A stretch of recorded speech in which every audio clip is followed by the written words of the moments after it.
Les 15 derniers jours ont été extrêmement riches en actu digitale et surtout intelligence artificielle. Ce serait quand même dommage de passer à côté. Et voilà donc pour vous le petit récap concis, rapide, efficace de tout ce à quoi vous devez dédier votre intérêt dans ce joyeux monde de l'intelligence artificielle de ces 2 dernières semaines.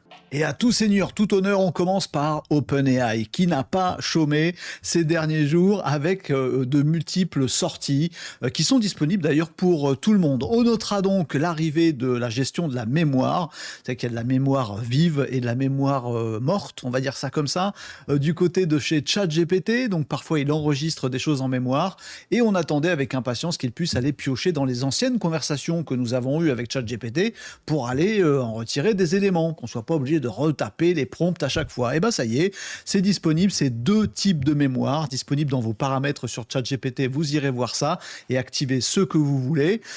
Et ces types de mémoire sont accessibles pour tous, donc même en mode gratuit sans abonnement.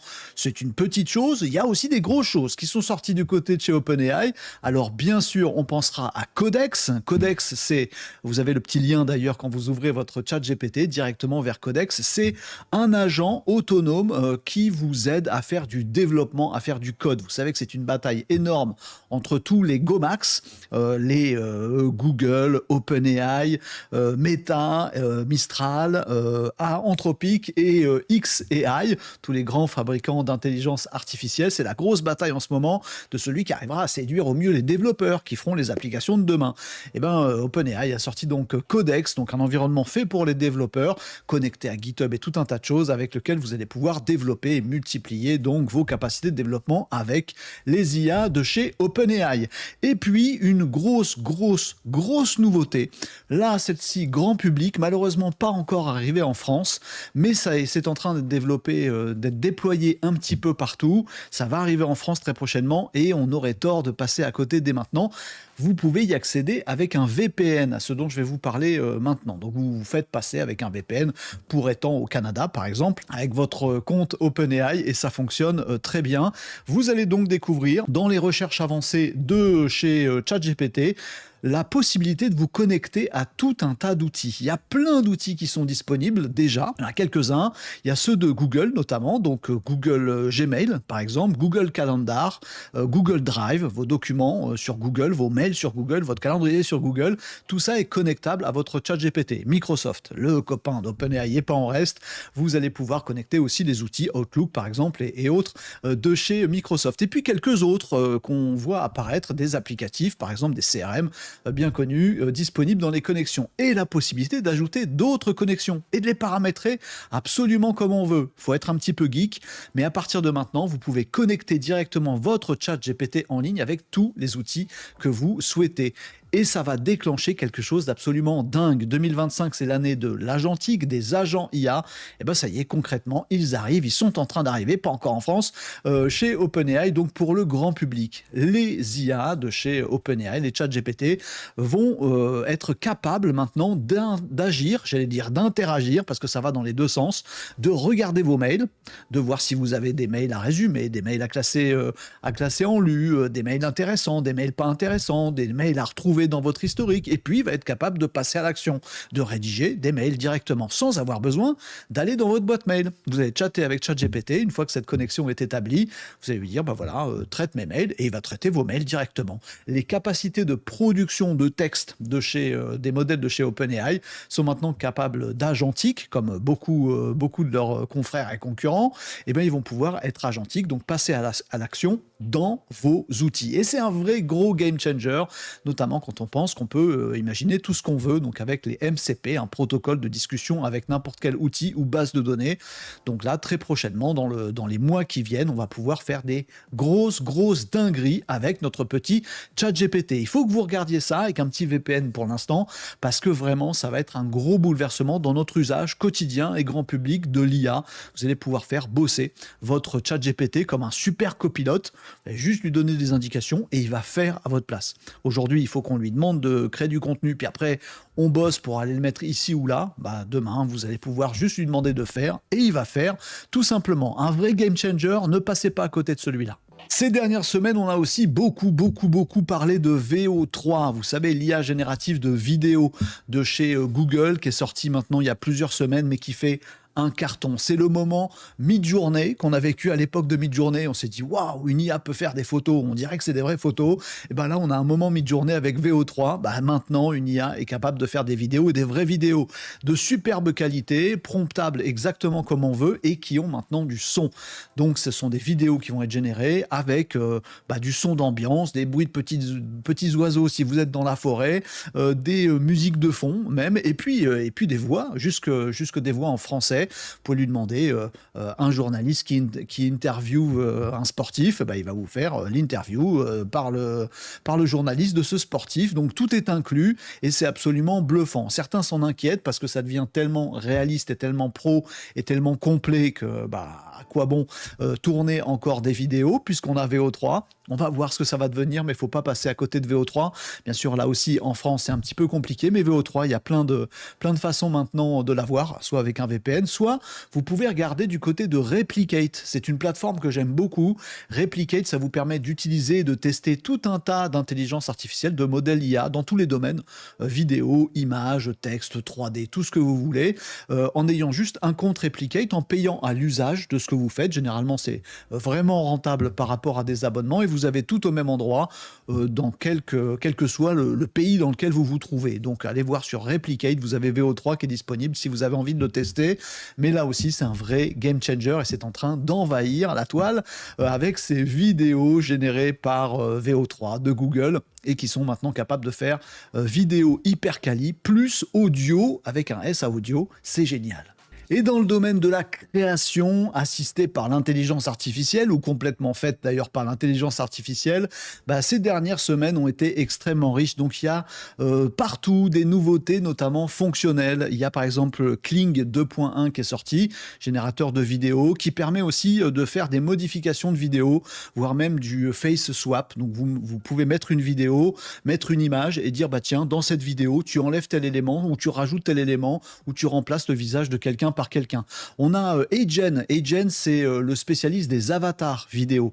Eux aussi, ils ont repensé tout leur studio, donc vous pouvez très facilement fabriquer des vidéos avec vous-même dedans, avec votre voix, sauf que vous n'avez rien tourné, rien enregistré, ou même avec un acteur qui n'est pas là non plus. Bref, vous pouvez être totalement indépendant dans la création de vidéos avec quelqu'un, un avatar de vous ou de quelqu'un d'autre, et vous pouvez faire tout ce que vous voulez là-dedans très simplement avec un nouveau studio disponible donc dans la génération de vidéos dans Agen.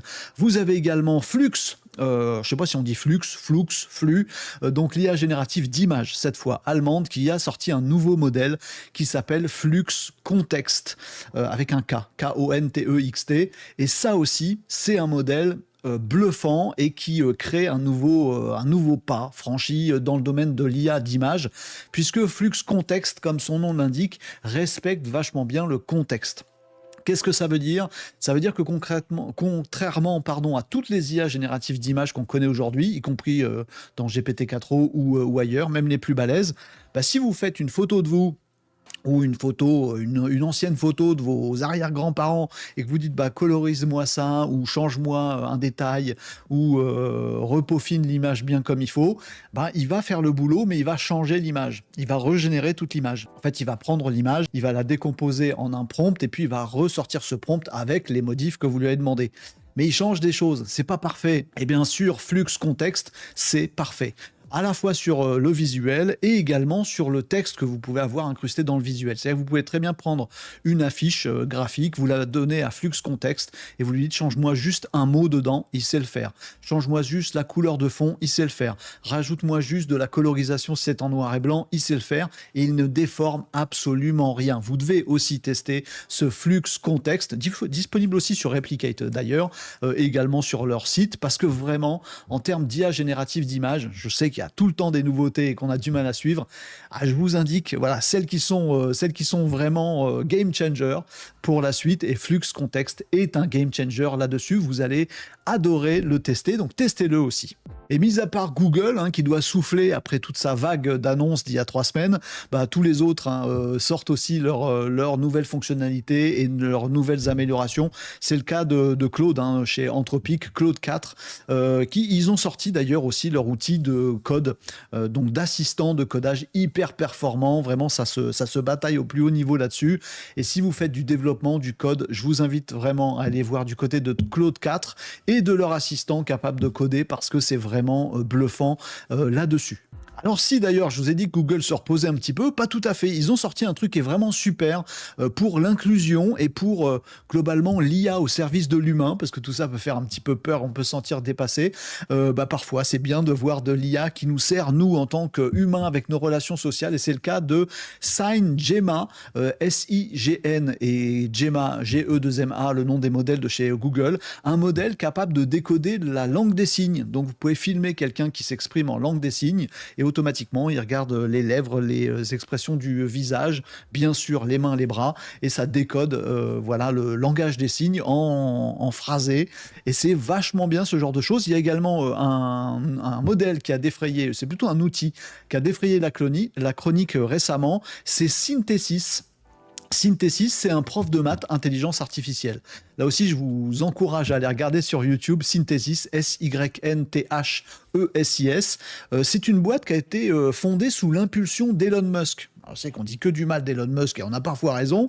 Là, pour le coup, Synthesis, ça reste un outil bluffant. Et c'est effectivement Elon Musk, à l'époque de Tesla, qui avait demandé à certains ingénieurs de bosser sur ce prof de maths IA pour créer une école pour les enfants de ces petits génies qui sont sûrement des petits génies. Et Synthesis publie pas mal de vidéos sur sa chaîne YouTube. Et vous allez voir, si vous êtes un peu fâché avec le système éducatif français ou si, comme moi, vous savez qu'il faut qu'il se renouvelle absolument avec l'IA, vous allez être bluffé par cet outil qu'on confie aux enfants. Ils sont face cam, ils parlent à cet outil Synthesis qui rebondit, qui leur pose des questions, qui répond à toutes leurs questions et qui les accompagne pour apprendre plein de trucs en maths, mais en se basant sur ce qu'ils aiment bien faire dans la vie. Voilà, qu'est-ce que tu aimes bien toi? Ah bah moi je suis fan d'Égypte et j'aime pas les maths. Bah bouge pas, on va parler des pyramides, bim bam boum, là des petits exercices, ça les motive, ça les entraîne, ça s'adapte complètement aux avancées des enfants. S'ils ont des facilités, on passe l'exercice suivant. S'ils galèrent, on leur explique mais différemment.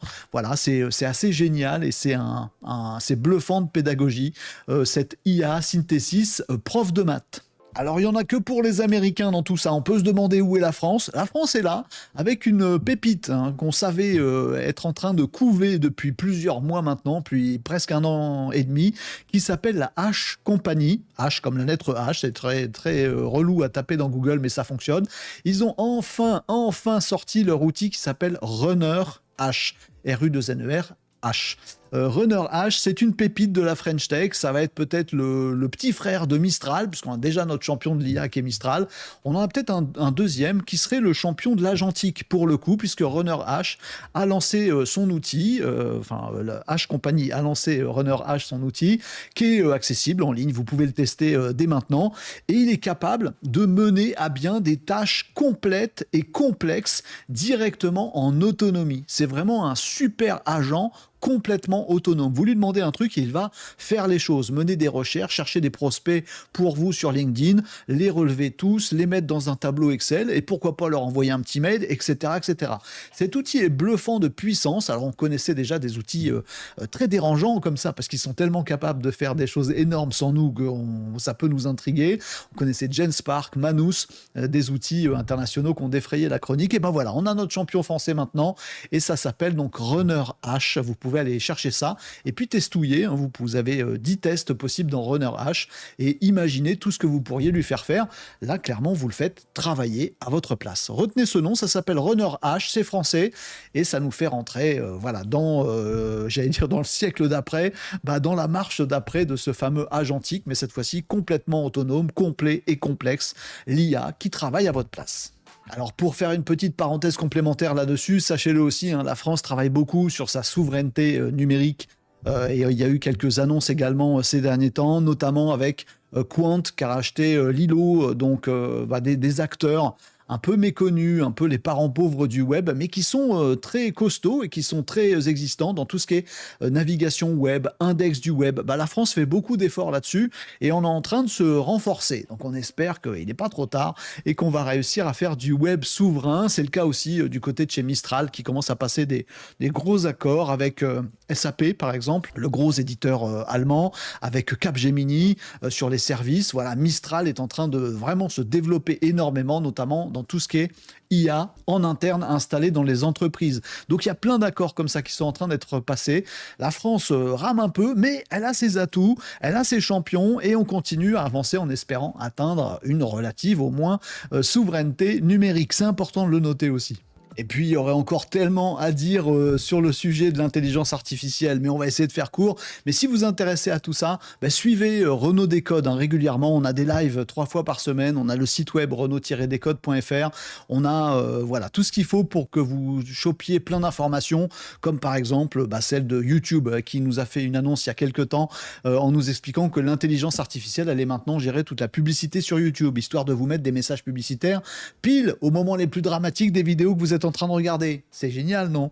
Si vous êtes annonceur, oui. Si vous êtes utilisateur, je suis pas sûr. Il s'en passe plein des choses. Il y a des petites affaires aussi avec des IA qui commencent à, on le voit dans certains tests, prendre un peu leur indépendance. Il y a O3 d'ailleurs, le modèle de chez OpenAI, qui a un peu défrayé la chronique avec un test qu'on lui a demandé de faire justement sur les connexions avec d'autres outils dont je vous parlais tout à l'heure.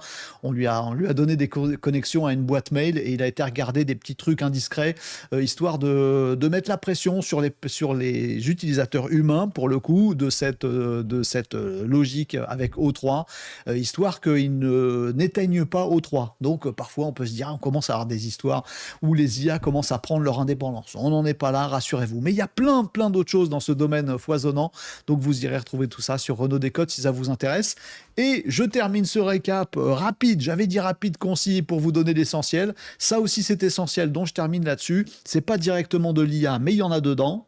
C'est du robot et du robot humanoïde avec aussi pas mal d'avancées assez bluffantes, un petit peu effrayantes aussi, mais vous, voilà, à vous de faire votre chemin là-dedans. En tout cas, la robotique et la robotique humanoïde, c'est important. Alors, les robots humanoïdes sont humanoïdes pour pouvoir remplacer les humains. Voilà, donc on en est aujourd'hui à l'heure des IA agentiques, voire agentiques autonomes pour remplacer les cols blancs. Si vous êtes un col bleu, voilà, dites-vous que votre tour arrive juste derrière puisque les robots arrivent.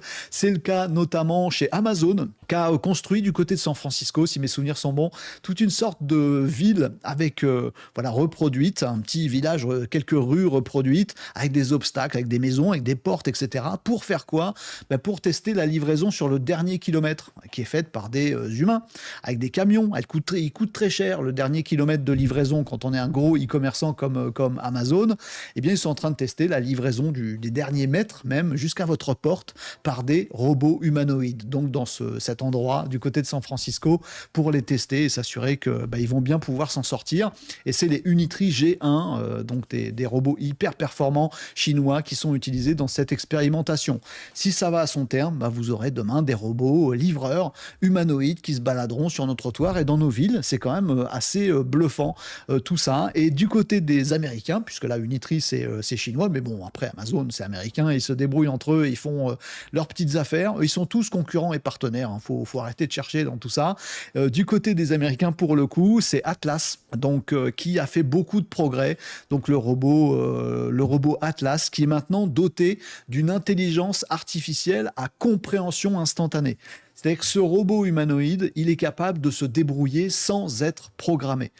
Il est déjà en test dans de nombreuses usines qui font tout pour avoir cette main-d'œuvre qui ne dort pas, qui ne mange pas, qui ne fait pas grève et qu'on ne paye pas. C'est quand même assez pratique. Et donc, ces robots Atlas, on a eu une démonstration, ils sont maintenant mus par un cerveau intelligence artificielle qui reconnaît leur environnement.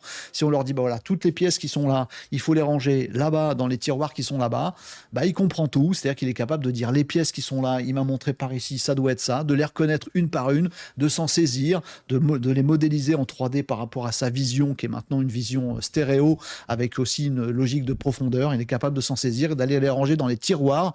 Qu'est-ce que ces tiroirs? C'est pareil, comme dans les films, il va scanner l'autre endroit qu'on lui a montré et détecter où sont les tiroirs, comment ils se manipulent pour ranger les choses dedans. Il va se débrouiller tout seul, ce robot Atlas. Ça fait un petit peu flipper? Oui, mais c'est enthousiasmant aussi. Bref, Bref, il s'est passé plein de choses dans ces 15 derniers jours dans le domaine de l'IA et de la robotique humanoïde. Donc je voulais vous partager tout ça. Vous ne devez pas passer à côté de toutes ces choses-là parce que ça va très vite et que ce serait dommage de se réveiller un petit peu tard dans ce qui va forcément nous arriver dans notre joyeux monde. Et d'ailleurs, pour l'essentiel de ce que je vous ai dit, c'est déjà là. Donc testez, amusez-vous, mesurez l'impact de tout ça, l'impact social, sociétal, écologique, sur le travail. Ce serait cool que les robots et les IA travaillent à notre place pendant qu'on fait autre chose. Oui, mais quoi? Et l'humain au service de l'IA, on n'en veut pas. Ce qu'on veut, c'est l'IA au service de l'humain. Enfin, vous ferez votre opinion. N'hésitez pas à suivre tout ça, à découvrir tout ça et à aller tester par vous-même. Et surtout, assurez-vous d'être abonné à cette chaîne, d'activer la petite cloche également pour ne rien louper de ces futures choses qui sortiront cette semaine, puis la semaine d'après. Venez nous rejoindre, venez suivre nos vidéos, venez nous rejoindre en live, venez nous rejoindre également sur le site renault-décode.fr. À très bientôt pour les nouvelles aventures de l'IA, du web, du digital et de la tech sur Renault Décode.